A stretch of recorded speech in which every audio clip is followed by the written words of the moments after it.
The dust had finally settled after 3 days, but Riley Hayes still tasted blood when she breathed. She crouched behind a collapsed wall of what used to be the colony mess hall, her fingers wrapped around an empty water bottle.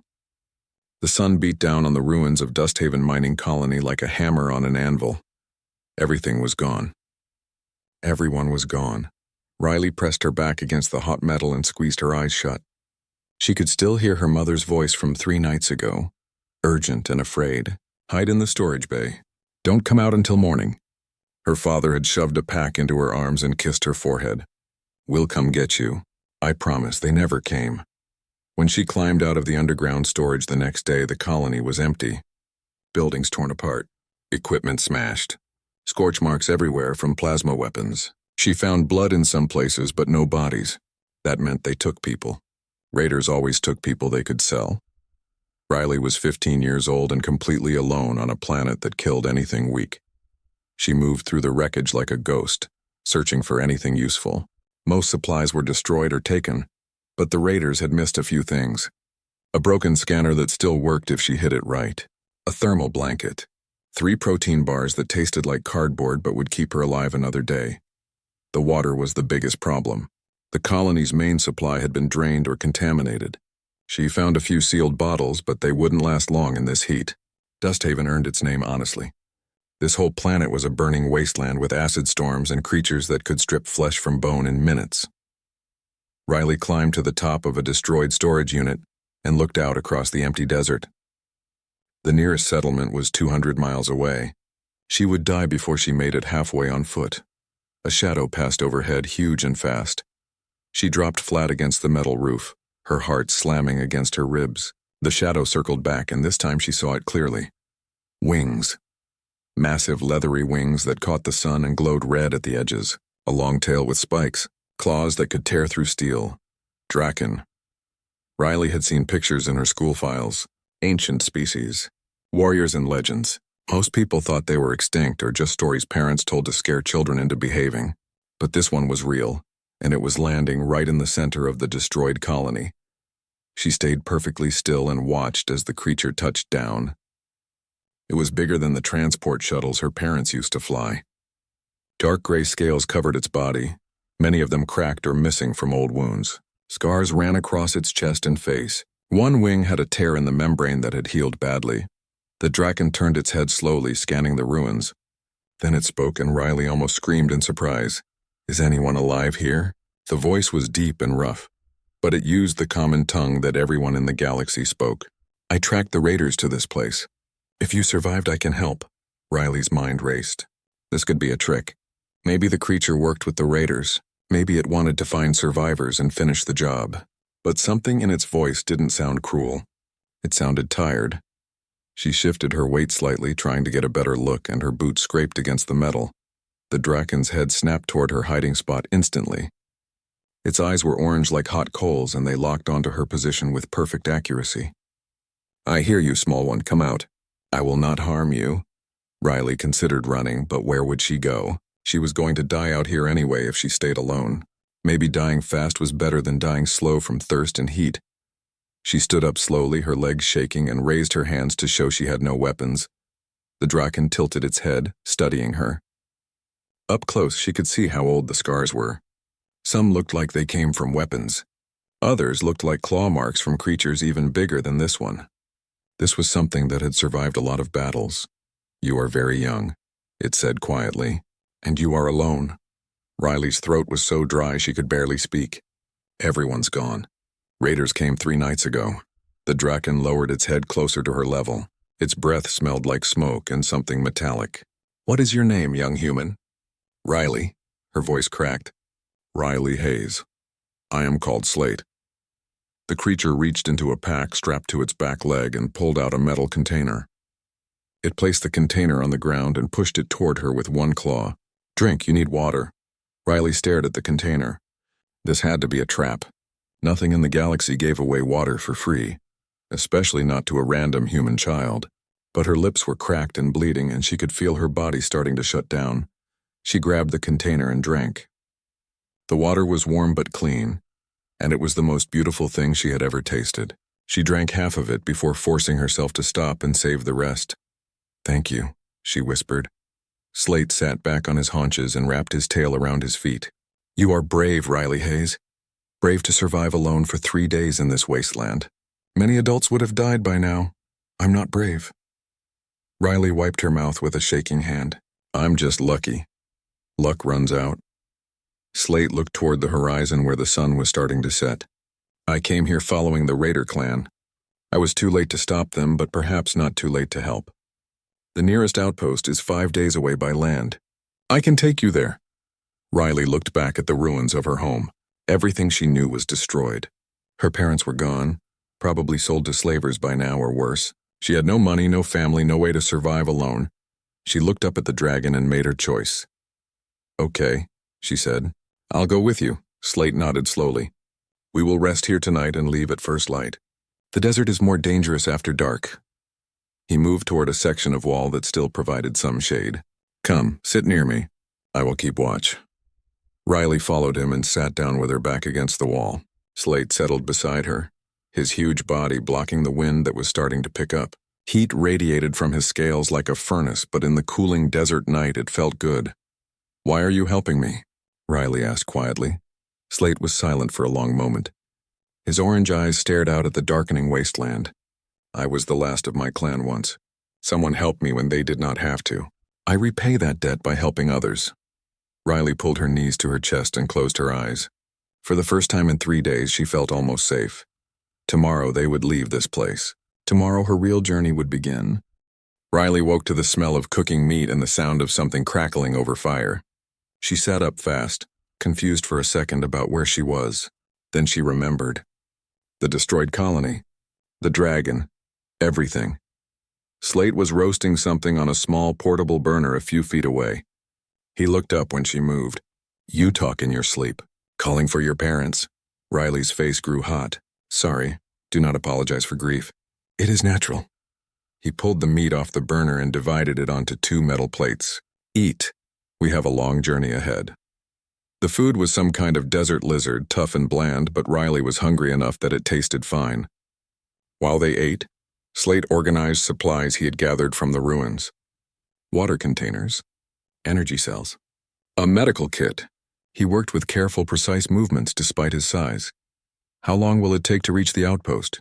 Riley asked between bites. 5 days if we move steadily. Perhaps 4 if the weather holds. Slate glanced at the sky. Acid storms are common this time of year. We must watch for the signs. Riley finished eating and helped pack the supplies onto a hover sled that Slate had repaired during the night. She noticed how gentle he was with his claws, careful not to tear anything. Up close, she could see more details about him. His scales were dark gray like stone, and many were chipped or cracked from old injuries. One of his horns was broken halfway down. This was someone who had lived a hard life. They set out as the sun climbed higher, Slate pulling the hover sled and Riley walking beside him. The desert stretched endlessly in all directions, nothing but red sand and broken rocks. The heat pressed down like a physical weight. Tell me about Earth, Slate said after an hour of silence. I have never visited your home world. Riley was surprised by the question. Most aliens she had met did not care much about human things. What do you want to know? Everything. What it looks like. What makes it special to humans, so Riley talked. She described oceans that went on forever. So much water you could not see the other side. She told him about forests with trees that grew hundreds of feet tall, mountains covered in snow, cities with millions of people living close together. She talked about her grandmother's house in the countryside, where they visited every summer before moving to Dusthaven. Slate listened carefully to every word. Your people value family greatly, living together, staying connected across generations. This is rare in the galaxy. Don't other species care about family? Some do. But humans make it central to everything. You build your lives around these connections. Slate adjusted the sled straps. Draken were similar once. We had clans, traditions, bonds that lasted lifetimes. But war destroyed most of that. Riley wanted to ask more, but something in Slate's voice made her stay quiet. Some pain was too deep to share with strangers, even helpful ones. By midday, the heat became dangerous. Slate found a rock formation that provided shade, and they rested there for several hours. Riley used the time to check her meager belongings. The broken scanner still worked if she hit it right. Her father's jacket, torn but precious. a photo file of her family that she had grabbed from their quarters. She stared at the image for a long time, her mother smiling, her father making a silly face, Riley standing between them laughing at something. "You will see them again," Slate said quietly. He was watching her from across the shade. "The raiders take prisoners to sell. Your parents may still live." Riley looked up sharply. "You really think so?" "I have tracked many raider clans. They prefer live cargo over bodies. More profit." Slate's eyes glowed slightly in the dim light.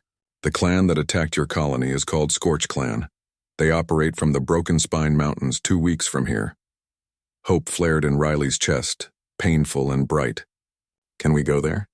"Can we find them?" Slate was quiet for a moment. "It would be dangerous. Very dangerous. The mountains are their territory and they have many warriors. But you could fight them, right? You're Draken. Everyone says Draken are the greatest warriors in the galaxy. I am one Draken. They are many." But Slate tilted his head thoughtfully. "However, I did promise to help you, and I do not break my promises." Riley felt something shift inside her. 3 days ago, she thought her life was over. Now she had a chance, small but real, to find her parents. "Thank you, Slate, thank you so much. Do not thank me yet. First, you must learn to survive." Slate stood and stretched his wings. "If we are going into danger, you need skills. I will teach you what I can." For the rest of that day and into the evening, Slate taught Riley how to read the desert. He showed her how to spot hidden water sources from the way certain plants grew, how to identify dangerous creatures from their tracks, how to move quietly across sand without leaving obvious trails. Riley was clumsy at first, but she learned fast. Humans were good at adapting, Slate said. It was their best quality. They made camp as the sun set, and Slate built a small fire for warmth. The desert got cold at night, cold enough to kill. Riley sat close to the flames and wrapped herself in the thermal blanket. "In the morning I will teach you to fight," Slate said. "Not because I expect you to win battles, but because you must know how to defend yourself if I cannot." Riley nodded. She was scared but also determined. Her parents were alive somewhere. She would find them, and she would be strong enough to help them when she did. Slate watched the stars appear one by one overhead. "You remind me of my daughter. She had your determination." "Had?" Riley asked softly. "She died in the war that destroyed my clan, many years ago now." Slate's voice was distant. "I failed to protect her. I will not fail you." Riley moved closer to the dragon and rested her hand on his scaled foreleg. The scales were warm and rough like stone. "I'm sorry you lost her." Slate looked down at her hand, then back at the stars. "Sleep now, Riley Hayes. Tomorrow we continue. Tomorrow you become stronger." Riley lay down near the fire with Slate's bulk between her and the cold wind. Despite everything, despite the danger ahead, she felt safer than she had in days. She was not alone anymore. And tomorrow she would start learning how to save her family. Pain woke Riley before dawn. Every muscle in her body ached from the training Slate had put her through the day before. He taught her how to fall without breaking bones, how to roll away from danger, how to strike weak points on different species. Her arms were covered in bruises and her legs felt like rubber. Slate was already awake, studying a damaged data pad he had pulled from his pack.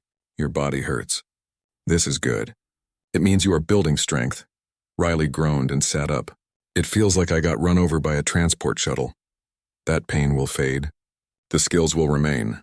Slate handed her a protein bar and water. "Eat quickly. We need to reach the old mining outpost by nightfall. I have contacts there who can provide information about Scorch Clan." They traveled hard that day, pushing through the heat and dust. Slate kept testing Riley as they went, asking her to identify plants and animal tracks. She got most of them right now, which made her feel proud. 5 days ago, she was just a colony kid who knew how to run basic equipment. Now she was learning to survive in one of the harshest environments in the galaxy. Around midday, they spotted movement on the horizon. Slate stopped immediately and crouched low. "Get down." "Stay quiet." Riley dropped flat behind a rock formation. Her heart pounded as she watched 6 figures approach across the sand. They wore mismatched armor and carried heavy weapons. Raiders or mercenaries, she guessed. But these were not the ones they were tracking. As the group got closer, Riley saw official markings on their equipment. Galactic Patrol, the peacekeeping force that was supposed to protect colonies like hers. Where were they 3 days ago? Riley whispered bitterly. Slate's expression darkened.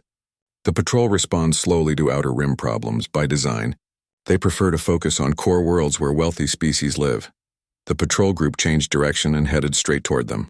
No point in hiding now. Slate stood to his full height, and Riley scrambled to her feet beside him. The patrol leader stepped forward, a Trilaxian with blue skin and 4 arms. His name tag read Brent. Identify yourselves. I am Slate of the Draken. This is Riley Hayes, survivor of Dusthaven Colony. Brent's multiple eyes narrowed. A Draken. We do not see many of your kind anymore. Most have integrated into civilized society. He glanced at a data pad. There are outstanding warrants for Draken who refuse registration. I have broken no laws, Slate said calmly. I choose not to surrender my culture and identity. That is my right. The girl, Brent said, ignoring him and looking at Riley. What happened to your colony? Riley stepped forward before Slate could answer. Scorch Clan raiders attacked us. They killed some people and took the rest. Slate found me in the ruins and is taking me to safety. Brent studied her face for a long moment. Riley kept her expression neutral, like her mother taught her when dealing with officials. Show respect but not fear. You are lucky to be alive, child. Draken are dangerous creatures. He saved my life, Riley said firmly. He gave me water and food when I had nothing. He is taking me to find my family. Your family is most likely dead or sold by now. Brent's bluntness made Riley flinch. You should come with us. We will place you in a refugee center until proper arrangements can be made. No. The word came out harder than Riley intended. I am staying with Slate. He promised to help me and I trust him. Brent looked between them, clearly suspicious. But Riley was young and appeared well treated. Slate had not threatened anyone. There was no proof of wrongdoing, just old prejudices about Draken being violent and uncivilized. Very well, Brent finally said. But know this, girl. If you find yourself in danger, the patrol will not come to save you. You made your choice. He waved his team forward and they moved past without another word. Riley waited until they were out of sight before exhaling. That was close. You lied for me, Slate said quietly. You told them I was taking you to safety, not to raid a mercenary base. Because you are helping me. And what you are is nobody's business but yours. Riley looked up at him. Why do they want you to register? Slate started walking again and Riley hurried to keep up. After the war that destroyed my people, the galaxy decided Draken were too dangerous to roam freely. They wanted us to give up our weapons, our traditions, our way of life, become soft and manageable. Many of my kind agreed, too tired to fight anymore. But some of us refused. That is not fair, Riley said. You should be able to live how you want. Fairness is a concept that matters little in the galaxy. Power matters. Control matters. Slate's tail swished behind him. Humans are learning this. Your species is new to space, still idealistic. But you will learn that the strong make the rules and everyone else must adapt or hide. They walked in silence for a while. Riley thought about her parents, about the colony, about all the things that had been taken from them. The patrol did not care. The galaxy did not care. They were just humans on a worthless planet, not important enough to protect. But Slate cared. A creature that the galaxy feared and wanted to control cared more about her than the so-called peacekeepers. Thank you, Riley said, for not leaving me behind when the patrol told you to. I made you a promise. I keep my promises, Slate pointed ahead. Look, the outpost. Riley squinted and saw buildings rising from the desert, old and weathered but still standing. Smoke rose from a few chimneys. People lived there, survivors and traders and others who preferred the edges of civilization. They reached the outpost as the sun touched the horizon. A Vorton trader named Beth met them at the gate. She was short and covered in gray fur with sharp teeth and sharper eyes. She looked Slate up and down and grinned. I heard you were dead, old friend. Not yet. Slate clasped her shoulder carefully with one claw. I need information. Scorch Clan movements, base locations, prisoner sales. Beth's grin faded. You are planning something stupid. She looked at Riley. This about the girl? Her family was taken. I am going to help her get them back. Beth whistled low. Scorch Clan has 40 warriors at their mountain base. Maybe more. You are talking about suicide. Perhaps? Slate looked down at Riley. But some things are worth the risk. Beth shook her head but led them inside. Come on then. I will tell you what I know, but I think you are both crazy. Riley followed them into the outpost, her determination hardening. Crazy or not, she was going to find her parents, and nothing in the galaxy would stop her. The Scorch clan base sat in a valley between two mountains like a wound in the rock. Riley and Slate watched it from a ridge above, hidden behind boulders and scrub brush. The sun was rising, painting everything red and gold. Riley counted buildings through the broken scanner. 6 main structures, guard towers at each corner. Patrols walking the perimeter every 10 minutes. She could see prisoners being moved from one building to another, their hands bound and their movements slow. 40 warriors, Slate said quietly, maybe more inside the buildings. Heavy weapons. Energy shields on the main compound. Riley's hands shook as she adjusted the scanner. Somewhere down there were her parents, or at least her mother. She had to believe that. We need a plan. I have a plan. It is not a good plan, but it is what we have. Slate pointed to the main gate. I will attack there, draw their forces out. You will enter from the east wall where the damage is worst. Find the prisoners and get them ready to move. What if something goes wrong? Many things will go wrong. That is why we prepare. Slate handed her a small communicator. When you have located your mother and the others, signal me. I will create a larger distraction. You lead the prisoners north to this position. I will meet you there. Riley clipped the communicator to her belt. Her mouth was dry despite drinking water all morning. What if you do not make it out? Slate looked at her with those orange eyes that glowed like fire. Then you run. You take the survivors and you run as far and fast as you can. Do not look back. Do not try to save me. I am not leaving you behind. You will if I order it. Slate's voice was firm but not angry. Your life matters, Riley Hayes. You survived when others did not. You adapted and learned and became strong. That strength must continue. Promise me. Riley wanted to argue, but she saw the look in his eyes. The same look her father had when he told her to hide in the storage bay. Sometimes love meant making hard choices. I promise. They waited until midday when the heat was worst and the guards were tired. Slate moved into position at the main gate while Riley circled around to the damaged east wall. Her heart hammered so hard she thought it might break through her ribs. The wall had a gap near the ground, probably from some old attack or accident. Riley squeezed through, her training from Slate keeping her movements quiet and controlled. Inside the compound, the air smelled like sweat and smoke and something rotten. She crept between buildings using shadows and equipment for cover. Voices spoke in different languages, laughing and arguing. Mercenaries from a dozen species, all united by greed. The prisoner building was in the center of the compound, guarded by 2 Krogath warriors. Riley waited and watched their pattern. They were lazy, talking to each other instead of paying attention. Every few minutes, one would turn away to look at something else. Then the explosion started. The main gate erupted in fire and smoke. Riley heard Slate roaring, a sound that made her bones vibrate. Plasma fire lit up the sky. The guards at the prisoner building ran toward the fight, shouting orders into their communicators. Riley moved fast. She slipped into the prisoner building through a side door that someone had left unlocked in their panic. Inside, the air was thick and dark.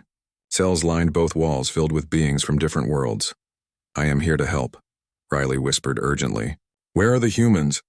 A tall alien with silver skin pointed to the back. Riley ran there and found them. 5 humans in one cell, thin and dirty but alive. Her mother was among them. Mom. Anne Hayes looked up and her eyes went wide. Riley, oh God, Riley. She grabbed the bars. What are you doing here? How did you get here? No time. I came to get you out. Riley looked at the lock. Electronic needed a code.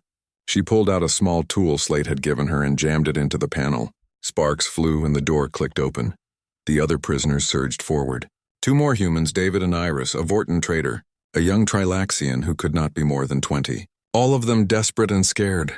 We have to move now, Riley said. Follow me and stay quiet. Where is your father? Anne grabbed Riley's arm. Is he here? Is he alive? Riley's throat closed up. She could not say the words. Anne understood from her face and something broke behind her eyes. But there was no time for grief. Not yet. They moved through the building to the exit. Outside, chaos ruled the compound. Slate was demolishing the main gate, his claws and teeth and tail causing devastation. Mercenaries fired everything they had at him, but he was too fast and too experienced. He fought like a legend come to life. Riley led the prisoners toward the north exit, the one she and Slate had scouted earlier. They were almost there when someone shouted behind them. Prisoners escaping. Plasma fire burned past Riley's head. She grabbed her mother and pulled her behind a storage container. The other prisoners scattered, trying to find cover. David stumbled and fell. A mercenary closed in on him, weapon raised. David tried to crawl away, but he was too slow. The mercenary aimed and Riley screamed, "No!" The blast hit David in the chest. He made a sound like a cough and stopped moving. Iris screamed. Anne pulled Riley back as more mercenaries converged on their position. They were trapped. The north exit was blocked now. Guards poured in from all directions. Then Slate hit the ground between them and the mercenaries like a meteor. Stone cracked beneath his weight. His wings spread wide, blocking the prisoners from enemy fire. "Run, north wall!"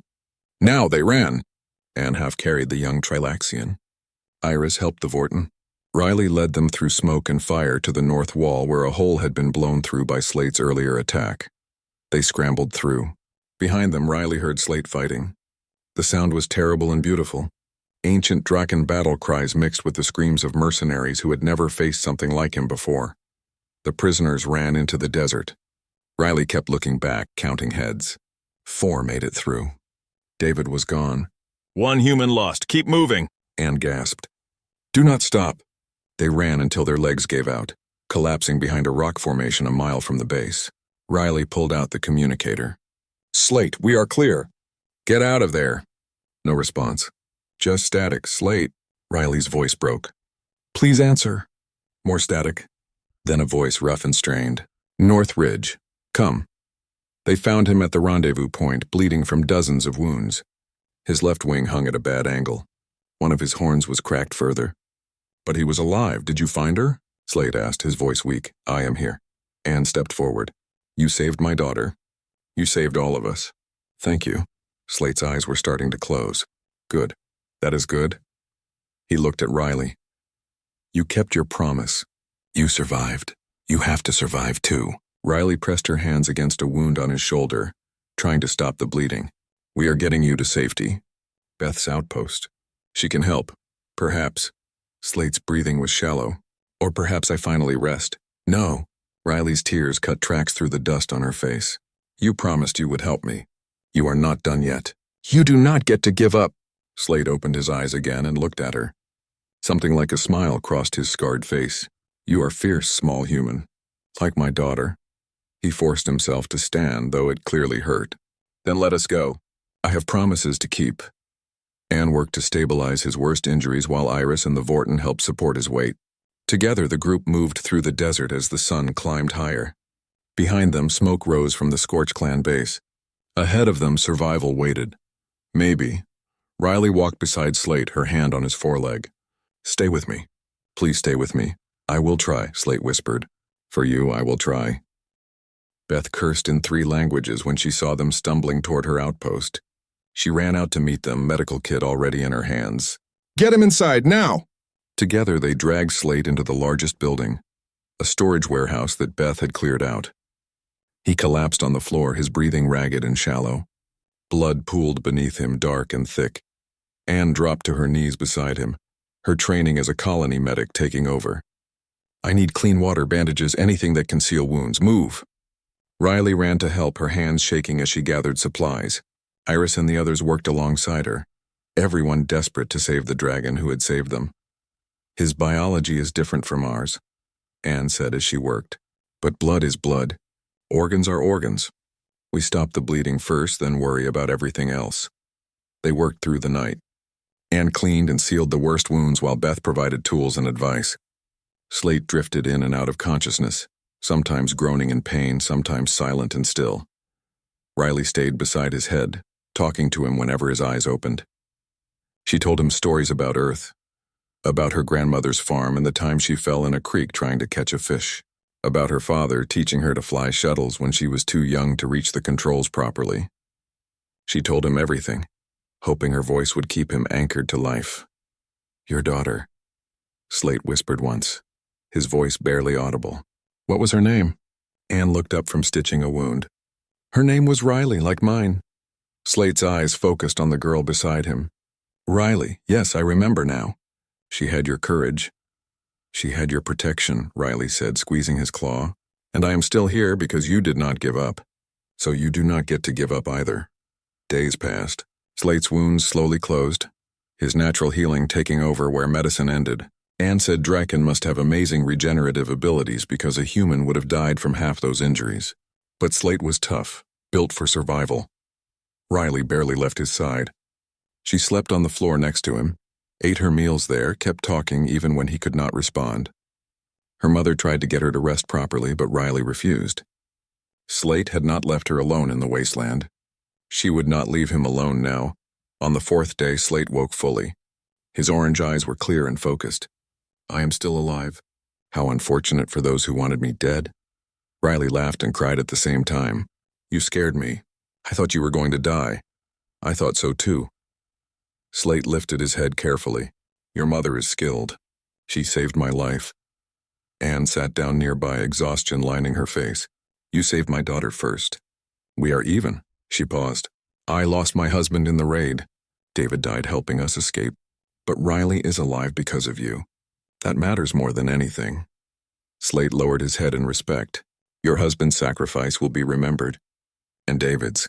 They gave their lives so others could live free. That is the greatest honor.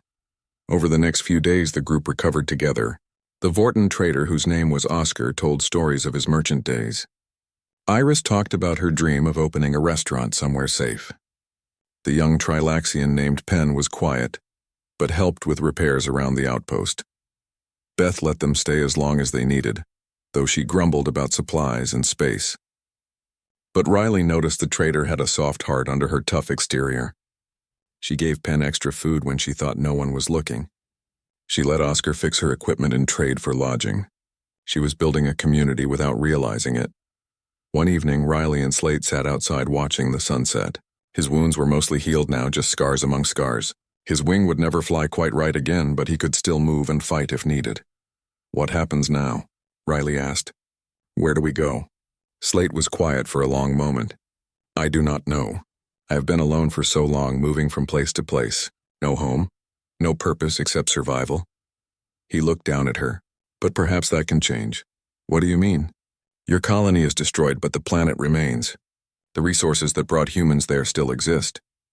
Slate's tail swished thoughtfully. With work, it could be rebuilt. Made stronger. Better protected. Riley's heart jumped. You mean go back? Start over? Why not? Your people are survivors. I am a survivor. Together we could build something that lasts. Slate looked toward the horizon. A place where those who have nowhere else can come. Where differences do not matter. Where we protect each other. Anne joined them, settling down beside Riley. That is a beautiful dream. But dreams need resources. We have nothing. We have each other, Iris said, walking over with Oscar and Penn. That is more than nothing. Beth stepped out of her workshop, wiping grease from her hands. You are all insane. But I have been running this outpost alone for 10 years. Maybe insane sounds good right now. They talked long into the night, planning and dreaming. It would not be easy. They would need supplies, equipment, more people. But humans were good at building from nothing. That was what they did. That was what made them special. Slate listened to them plan and felt something he had not felt in years. Hope. These humans, with their determination and their crazy optimism, were making him believe again. Believe that the future could be better than the past. Riley leaned against his side, warm and alive. Will you really stay with us? Help us rebuild? Where else would I go? Slate rumbled. You are my clan now, and Draken protect their clan above all else. Anne smiled and put her arm around Riley. Then I guess we are family. The strangest family in the galaxy. The strongest family, Slate corrected, because we choose each other. That bond is unbreakable. Oscar raised a container of water in a toast. To new beginnings. To second chances. To crazy humans and stubborn dragons. They all raised their containers and drank. In the morning, they would start the journey back to Dusthaven. They would begin the hard work of building a new colony from the ruins of the old. They would face dangers and challenges and probably fail 100 times before they succeeded. But they would face it together, and that made all the difference. Riley looked up at the stars appearing one by one in the darkening sky. Her father was gone. David was gone. So much had been lost, but she had found something too. A family built not from blood but from choice. From sacrifice and courage and the simple act of not giving up, she had found a dragon who protected her when he had no reason to. A mother who survived hell to stay alive. Friends who fought beside her when they could have run. She had found home not in a place but in the people around her. Slate felt her lean more heavily against him as sleep took her. He wrapped his wing gently over her small form, keeping her warm as the desert night grew cold. "Sleep well, small human," he whispered. "Tomorrow we build. Tomorrow we show the galaxy what humans and Draken can accomplish together. Tomorrow they would start making their dream real." 6 months changed everything. Riley stood on top of the rebuilt water tower and looked out across what they were now calling Haven's Rest. Where ruins once stood, buildings rose again. Not the same structures as before, but better ones, stronger ones, built to last. The settlement was small, maybe 50 people now, but it was growing. Word had spread across the outer rim about the place where a Draken and a group of humans were building something new, a place where refugees and outcasts could start over, where species did not matter, only willingness to work and defend each other. Beth's trading network had brought supplies and more settlers. Oscar turned his merchant skills toward negotiating deals with other colonies. Iris was running a small food service from a renovated building, cooking meals that brought people together. Penn had become their communications expert, maintaining the systems that kept them connected to the wider galaxy. Anne supervised medical operations from a clinic they built from salvaged equipment. She saved 3 lives in the first month alone, earning respect from everyone in the settlement. She still wore black sometimes, mourning Riley's father, but life was pushing her forward whether she was ready or not. Slate had become their guardian and teacher. He trained anyone who wanted to learn self-defense. His presence alone deterred raiders who might have seen Haven's Rest as an easy target. But more than that, he had become a symbol. Proof that the old warrior species and the young human species could build something together. Riley climbed down from the tower and walked through the settlement. People greeted her as she passed. A Vorton mechanic named Ruth, who was teaching Riley advanced engineering. A human farmer called Louis, who was somehow growing vegetables in the desert soil. A Trilaxian family that had arrived last month, running from persecution on their home world. She found Slate at the training ground, working with a group of young settlers on defensive formations. He moved patiently through the exercises, correcting form and offering encouragement. His wounds had healed well, though he would always carry the scars. The damaged wing was stronger now, enough to glide short distances if needed. "How are they doing?" Riley asked when the session ended. "Better. They learn quickly." Slate watched the students disperse, humans especially. "You adapt faster than any species I have known. Give you a problem and you find 10 solutions. That is why we survive." Riley sat down on a training mat. Beth received another message today. A family from the core worlds asking if they can come here. They said they are tired of the rules and restrictions. They want freedom. And what did Beth tell them? That we have room if they are willing to work. Same as everyone else. Riley pulled her knees to her chest. "We are becoming something real, Slate, something that matters. We were always real. Now others are noticing." Slate settled beside her, his bulk providing shade from the afternoon sun. The Galactic Council sent another inquiry. They want to know why a Draken is living among humans without proper authorization. Riley felt anger flash through her. "What did you tell them?" "That I require no authorization to exist. That this is my home and these are my people." Slate's eyes glowed slightly. They will not like that answer. But they cannot do much about it. We are too far from the core and we break no laws. Just their stupid rules about control. Rules exist to maintain power. We threaten that power by showing a different way is possible. Slate looked across the settlement. Other Draken are watching. I have received messages from 3 of my kind who went into hiding like I did. They ask if what they heard is true.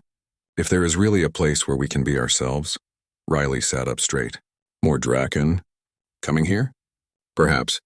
They are cautious. We have been hunted and restricted for so long that trust does not come easily. Slate's expression softened. But if they come, we will welcome them. As we welcome everyone who needs sanctuary. A child's laugh echoed from across the compound. Riley saw Penn's little sister chasing Louis's dog around the community center. Simple joy in a hard place. That was what they were building. Not just survival, but actual life. I miss my father. Riley said quietly. Every day, I know. I miss my daughter every day as well. Slate rested his claw gently on Riley's shoulder. They live on through us, through what we build in their memory, through the lives we save and the hope we give others. Anne appeared from the clinic, waving them over. We have visitors. 4 humans in a damaged shuttle. They look hurt. Riley and Slate ran to the landing pad where a small shuttle was settling down. The hull was scorched and dented, barely holding together. When the door opened, a woman stumbled out carrying a wounded man. 2 children followed, thin and scared. Please, the woman gasped. We heard there was a safe place. We have nowhere else. Anne was already moving with her medical kit. Iris appeared with water and food. Beth started examining the shuttle to see what could be salvaged. Everyone worked together without needing orders, each person knowing their role. Riley helped the children down from the shuttle. They stared at Slate with wide eyes, clearly terrified of the dragon. It is okay, Riley said softly. He is the kindest person here. He will protect you.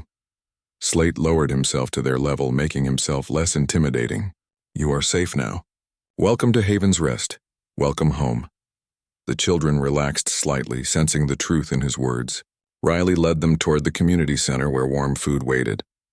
She remembered being in their position 6 months ago.